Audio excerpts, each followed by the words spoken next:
It's Under the Lights on the CW. Brought to you by Dairy Queen, Alter Federal Credit Union, Heat 9 Associates, Palshay Chevrolet, and Alti Sudlink. Hey, good evening to you everybody out there. I'm Johnny Condon. I'm joined by Tina Wynn, as I will be all season long. And although we had a preview episode last Friday night, Tina, I'd like to think that this is our first official Under the Lights kickoff show. Yeah, for sure. It kind of feels like Christmas. Christmas morning? Well, it was a wet Christmas morning. I've never opened up presents soaking wet. But luckily for me, my game wasn't nearly as rained out as some of these other ones because we did have some weather delays. But I have to ask Tina. Tina, now we covered a game last week. We covered a couple games yesterday and then tonight. Your first impression of East Texas high school football, because I know you're from the Southwest Texas, Beaumont area, but what is this flavor of Texas football like compared to what you're used to? Yeah, the talent level here is just, it's different. They play D1, they're ballers out there, as everyone at home knows. So the talent level is just crazy here, and just the fan base. I mean, this is a really unique and special place for Texas high school football to be played. Absolutely. So, you know who has a lot of talent would be those John Tyler Lions and the Mesquite Horn Jaguars. But before we could play this wonderful game, it was delayed due to weather. And I'll tell you what right now, there was a lot of standing around. You get that juice, you're ready to start the year, and then all of a sudden the fans, they have to evacuate, they come back. But nonetheless, we're ready to play some football. And Rickland Holmes, leading the John Tyler Lions, he would have a tough test as they were taking on the Mesquite Horn Jaguars. Here come the Lions. Horn, they would win the toss and elect to receive, and that turned out to be a pretty smart decision. On the first possession of the season, senior quarterback Devase Gabriel will scramble to his right, then scat back to his left, and he's going to throw over to Charles Crawford, who will get into the end zone. That's some nice blocking to the house. Jaguars up 7-0 early. But Rickland's Holmes bunch, they did not flinch, not even for a second. On the first play from scrimmage, University of Texas commit Keaton Crawford. He's going to use that tremendous vision and get to the edge. And there's that D1 speed we told you all offseason about. He'd take that to the end zone. But the officials marked him down at the 41-yard line. Not sure about that, but nonetheless, the Lions keep the ball moving. Quarterback Cameron Ford on the 6-yard line. The read option. He will head into the end zone. Tying things up at 7, but I'll tell you what, right now, the John Tyler Lions, they were in for a bad one tonight because Horn, they come on the road to the Rose City, and they get a huge win, 39-17. Well, we talked about John Tyler. Now let's talk about the Tyler Lee Red Raiders. That game postponed till 9:30 due to weather, and Brandon Ogden of our partner at the Tyler Morning Paper says some people are watching football tonight. I'm watching this. We would get the game underway eventually. Gonna check out Jermaine Liggins here. Tyler Lee Red Raiders. He's scampering off to his left, and he's into the end zone. The first of many Tyler Lee touchdowns this year. And to this point, keep in mind, this game is still going on. But the Tyler Lee Red Raiders, led by right there Coach Kurt Traylor, they are currently in the lead. They lead Marshall on the road 14-7. Stick with us on air and online as we'll continue. Tina's going to let you know about that tomorrow on the weekend. Now, let's check out a few more scores from across East Texas tonight. Tina, what's going on? All right, well, Frisco Wakeland taking on Sulphur Springs, and they are in the third quarter tied up at 17. Now, Athens and Brownsboro in the fourth quarter. Athens are leading 26-14. Now, let's head to Nacogdoches where, Waco Connolly, more scores tied up, taking on Palestine, tied up in the third quarter at 20, and Chapel Hill and Crandall. Oh, my goodness. Talk about Chapel fourth Hill. Quarter. Keelan Griffin, Coker, the Jeff Reardon era, after having a couple rough years, the Bulldogs out in front 42-0. They're about to finish off Crandall just southwest of the, southeast, I should say, of the Metroplex. That is a statement win to start things off. Yeah, 42-0.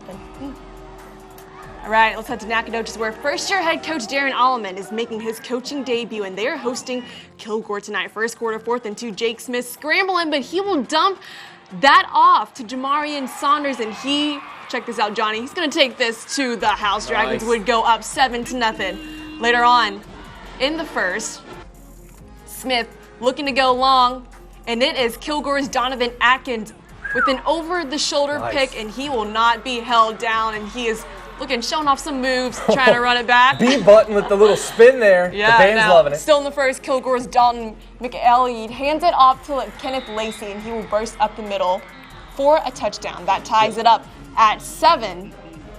Awesome. Yeah, let's check out The next game, of course, Nacogdoches Kilgore. That's a final of 17-14. As we're updating scores throughout back at our CBS 19 newsroom, we got a whole lot of games going on, and because of the start late time, we're going to have a bunch of different stuff because, of course, some of these games start late, which means that we have to take the scores that are currently available to us. But as we are looking to come back on air here, and the one thing I have to tell Tina right now is this is just the first block of the first show of the entire season, and we're ready to really get this and ingratiate ourselves into the East Texas football community. And again, if you see us out of these games, say hello. We have T-shirts most of the time. You want to get yourself a CBS 19 T-shirt Friday night under the lights. But as we're going to head to our first break here, don't go anywhere because we got so much great East Texas high school football, including the Jacksonville Indians return home to the Tomato Bowl. They were taking on Scott Surratt and the Carthage Bulldogs. Looking forward to that one. Don't go anywhere. We'll be right back.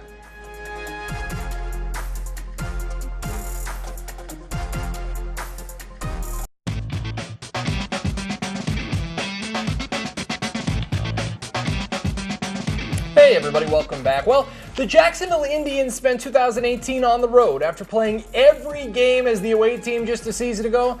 But Tina, the Tomato Bowl, it is renovated and it's all ready once again to be called home for the Indians. In May of 2014, a storm hit Jacksonville that caused severe damage to much of the town. Power lines were down, trees fell into roads, yards, houses, and for 3 days the district was without power. Two massive trees, they hit the Tomato Bowl and they uprooted and fell on the south front wall. The 75-year-old wall held firm and sustained only minor damages. However, the most historic stadium in all of East Texas, it needed major renovations. So Jacksonville, they spent $16 million to renovate the Tomato Bowl so it could be the home for the Indians for the foreseeable future. And tonight, the Indians make their triumphant return home.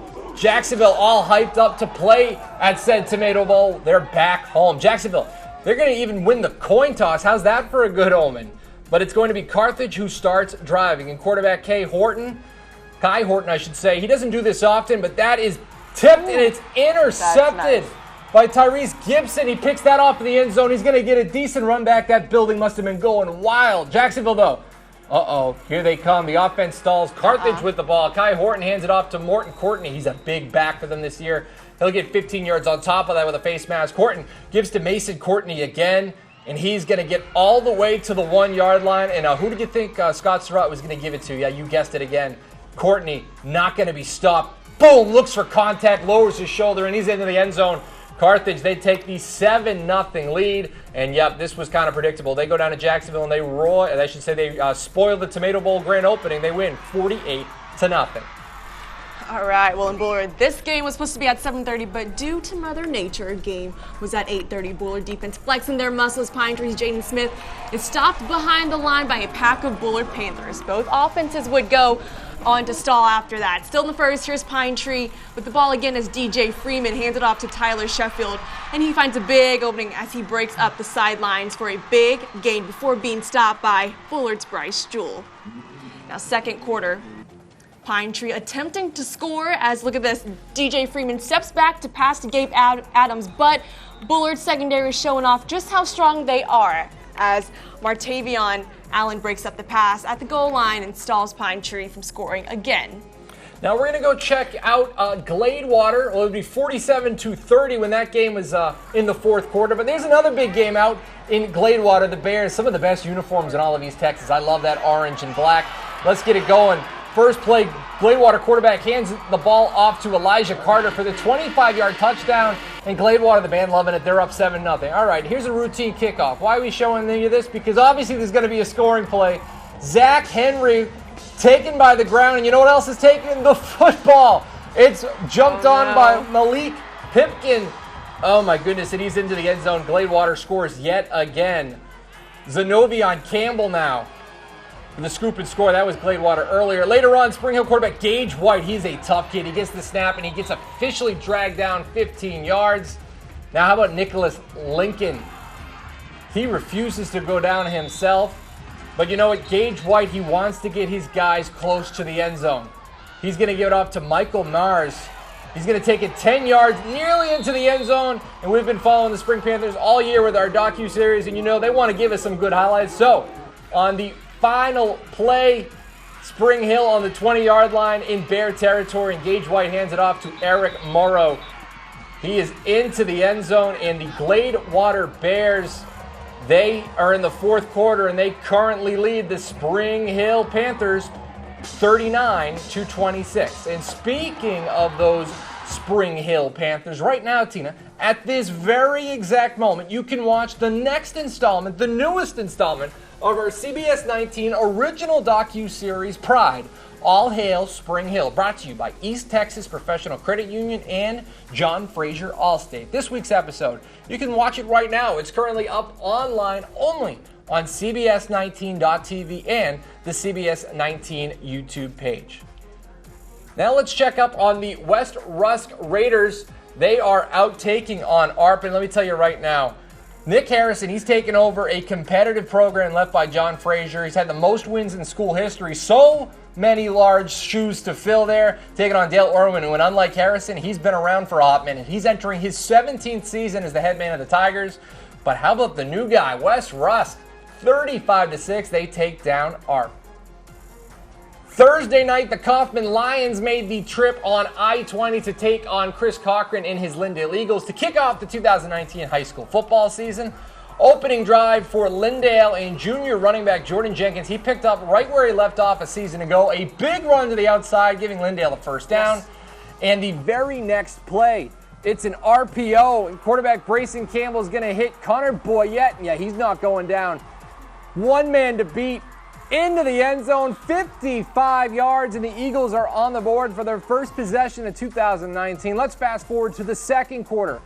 The Eagles, well, they're going back to the air. Nope, that would be Kaufman. The Lions are sacked. That's a huge sack there by the Lindale Eagles. How about that? Kaden Morsetti. And how about that? the Lindale Eagles, they get the big win over Kaufman. They win Thursday night, 45-10. All right, well, I'll tell you right now about some of these games that we were covering last night compared to this night. First of all, Rose Stadium, year two after its renovation, still as gorgeous as any ISD stadium you'll see out here, and not just East Texas, but Texas in general. Another thing I have to mention, of all the great football we've been watching tonight, one thing is usually you hear that the defense has a leg up on the offense when it comes to some of these early season games because you're in camp, you're trying to get your timing down. But I'll say right now, I've seen a lot of good quarterback play through the first couple games. Okay. What game has surprised you the most so far, right Johnny? now, without question, John Tyler going down at home. Nobody, and I say nobody, could have predicted that. Of course, it's not going to derail their state championship hopes because it's not a district game. They got plenty of time to come back from it. But I'll tell you right now, if I'm a John Tyler Lion fan, I'm a little worried how they started the season at home. And to give up almost 39 points, and we were talking to Rickland Holmes when he was our Week 1 Whataburger Coach of the Week, he said what? He likes to pride himself on defense. Defense, oh for sure. He's a guy who was a DB back in his playing days when he played in the NFL as well. So he's a big defensive-minded guy. So we'll definitely be keeping tabs on how he'll move forward after and giving up 39 points at home in front of your own fans to start it off. And maybe they can give him an excuse in the sense of the game was started late, but at the end of the day, give Mesquite Horn a lot of credit. The Jags came in there and they laid the wood. Yeah, for sure.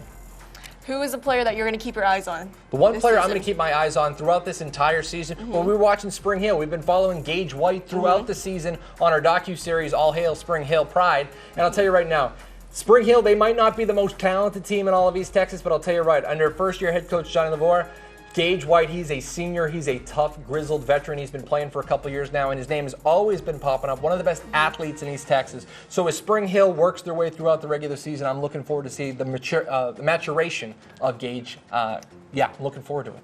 But all right, and don't you go anywhere because when we get back, we're staying in the Rose City, and we will head over to Grace, where tonight the Cougars welcome the Canton Eagles to town in their season opener. Stay with us. We'll be right back.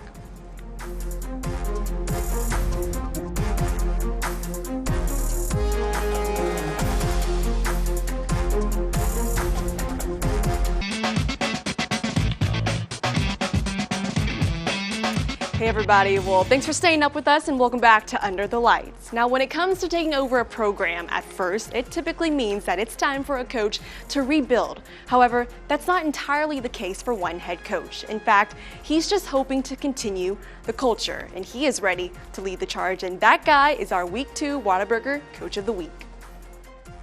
It's super exciting to have a chance to be the head coach of Union Grove.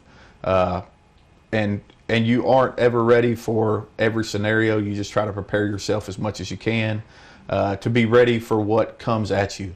Preparation is exactly what Scotty Lamance has done. Before being called up to the head coaching position at Union Grove, Lamance served as an assistant under Roger Adams. While part of Adams' staff, the Lions won their first playoff game in 45 years and made 4 consecutive playoff appearances. To be a part of something that was building, a lot of what we have going has been established. It's just making minor changes that fit me and fit our new coaching staff a little bit better and fit our kids a little better, I believe. But Coach Adams had this train rolling, and my job is just to keep it moving in the right direction. He did a great job. As he looks to keep things on track for the 2019 football season, one thing is for sure, Lamance's drive to become a head coach can be traced back to his earlier days on the field. As an 8th grader, I knew what I wanted to do. I wanted to coach. I wanted to continue to be around the game. And without the support of my wife and my kids and my parents too, I wouldn't be able to do what it is that I love to do. To have an impact on kids, to be around the sporting events that we take part in. With a strong community behind him, Lamance is ready to embark on his journey as a head coach. They're supportive. They're there, willing to help at any chance that they get. They've raised good young men and women that are in this, that are trying to make themselves better, not just as players, but as people. And we have that support from the parents, from the administration, faculty, all the way down. And it's a unique thing. We're kind of hidden here, but I think the secret is kind of getting out on what kind of district we have here. Yeah, well, it was great to chat with Scotty Lamance. Completely deserving. A guy that's really spent his time, 5 years as a defensive coordinator, and now he's finally in the role of being the head coach. And coming up later in the show, I know that they had a pretty good night. They took down James Bowie 22-0. So the Scotty Lamance era, he's got the CBS 19 Whataburger Coach of the Week good luck charm. It rubs off on him. All of a sudden he wins Coach of the Week, and before you know it, he blanks an opponent. But we're really looking forward to it. It was a great package as always. And as Tina sticks with us, continue to stick with Tina throughout the year. She's going to be producing unbelievable packages for our Whataburger Coach of the Week, which you can, of course, vote online at cbs19.tv. You want to give your coach a lot? Whataburger. It's great. Go get some. So one thing that we were talking about tonight is just the upset factor that Mesquite Horn came to Tyler and they completely derailed, which was a lot of people was hoping to be a potential undefeated season for John Tyler. And head coach Rick Lindholm, who we were talking about earlier, he obviously can't be too happy with it. Tina, I know you spent some time with him about a week or two ago. I did. I was speaking to him throughout camp. Did he give any feel or any indication that maybe this would be a game where they would falter? I didn't get that vibe. I mean, Rick Lindholm told me he's a guy that's pretty confident. Now, not in a cocky way. He's just very confident. And they have reason to be confident. Yes, they have exactly. reason to be. Coming off a season, 10-3 last year? 10-3. They were a couple plays away from beating Highland Park. Right. They fall in the fourth quarter, but I wonder if that loss to Highland Park in the Star last year, I wonder if that still is in the back of the minds of John Tyler football players, because they have a lot of returners coming back, especially on that defense. Right. But obviously, I was over there earlier today. They were playing excellent at first. You saw that block right there. That was Division I stuff. They still have Keaton Crawford.